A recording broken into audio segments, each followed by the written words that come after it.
And welcome back to our Mystic Road Trip. Glad to have you here. My name is Kim. I am your host as always, but also I am a spiritual wellness coach, astrologer, and tarot reader who likes to use astrology, tarot, and mindfulness to help women decondition so they can find their path to their true authentic self so they can live their unfettered bliss. And that is what we're doing here. I hope you've enjoyed this relaunch week where I've touched on some different topics. I've really felt good about them. Hopefully you're enjoying. And if you are, make sure you subscribe, follow. And if you want to get a hold of me, check the description box. All my information is there. I have a Substack, I have Medium, I have Instagram, I have TikTok, I have Buy Me a Coffee, which if you are looking to get into one of my coaching programs or work with me in any capacity, whether that's coaching, tarot, or astrology, that is where you should go. That's where all of my services are up. Now, this is day 5 of the relaunch week, and today we are diving into something else.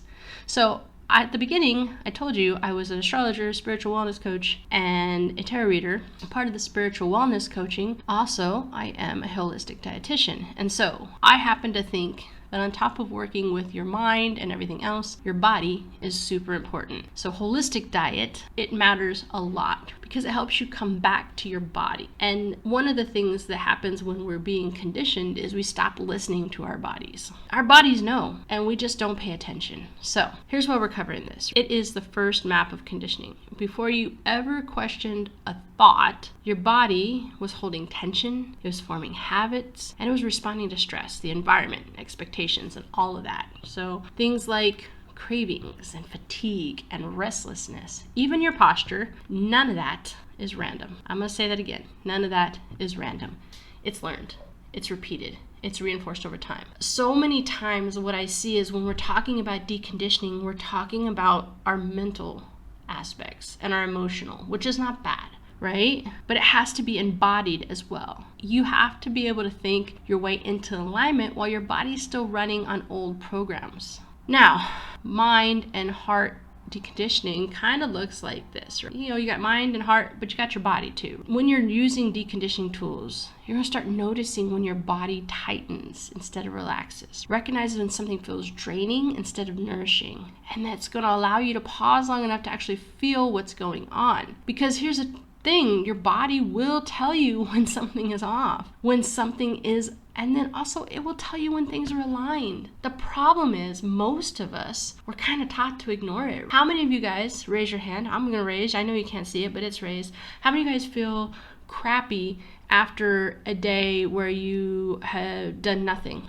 How many of you guys feel guilty when you decide to take a nap or decide to just lay in bed for a day? Yeah, many of us do. And that's because we were taught that, our body telling us it needs sleep or anything it's just push the way through. Work. At least that's how I was taught. I'm sure many of us struggle with that, right? And that was us ignoring our body, because when our body has those reactions, we should listen to it. Of course, obviously, like for instance, like if you're driving and your body feels like taking a nap, don't do that.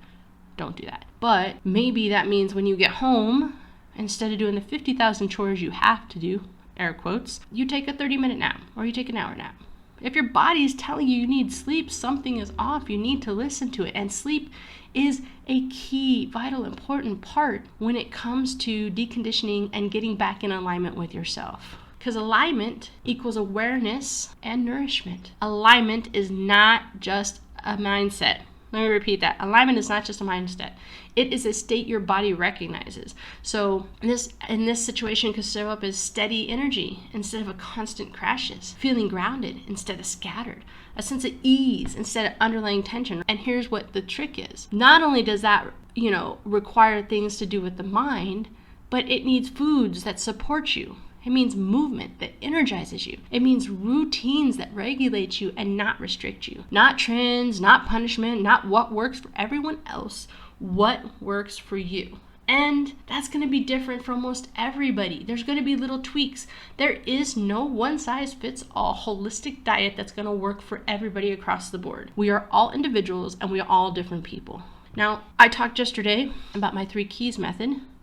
And it works for this as well. Western astrology, your physical patterns, shows how your energy tends to move day to day, activity levels, eating habits and tendencies, stress responses. This is what your body defaults to. If we look at the Vedic astrology, that is your vitality cycle. So deeper rhythms affecting your energy and health, periods of burnout or low energy, cycles where your body demands rest and reset. This is the part of your cycle that you're really learning how to work with those cycles.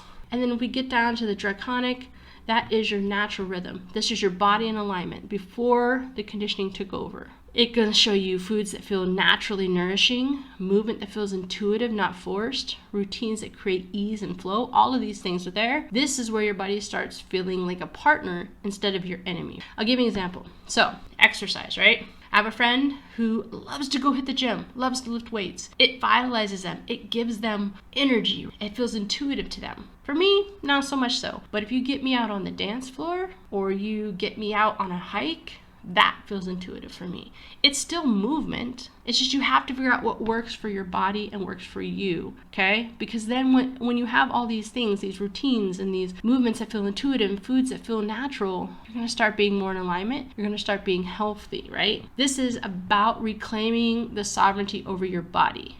You're not trying to control it. You're not fixing it. You're not forcing it into someone else's standard. However, you are listening, understanding, and trusting it. Because when you stop running on automatic, you really stop repeating those patterns that drain you. You start choosing what actually supports you. And what that does is it's a different relationship with yourself. You don't have to override your needs. You don't ignore your limits. You don't treat your body like an obstacle. Instead, you're moving with it, you're responding to it, and your body feels good, not just looks right. Okay? And that's a big thing. Like, I won't say body positivity, but I think body alignment is a very important thing. You need to be healthy. There's no question about that. But healthy looks different for different people. And that's what I think I look at when I'm telling people or working with people on this. So, we have to get one thing straight. Ready? Your body is not a punishment center. It is your favorite spaceship.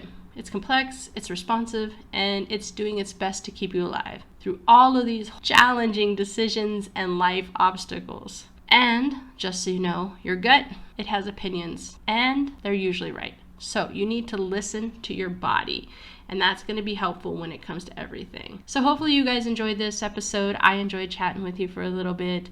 As always, if you want to reach out to me, check out the description box as I said before. And I'm going to leave you with our reflection prompt for today. And that is, which habits keep your body, mind, and soul in tension? And which foods, movements, and routines make you feel expansive? Where have you been ignoring your body signals? And what might change if you listen to them? I think that's an important thing. I'd love to hear back from you. Let me know in the comments or send me a message on my social media. I'd love to hear some of your answers to these. And as always, guys,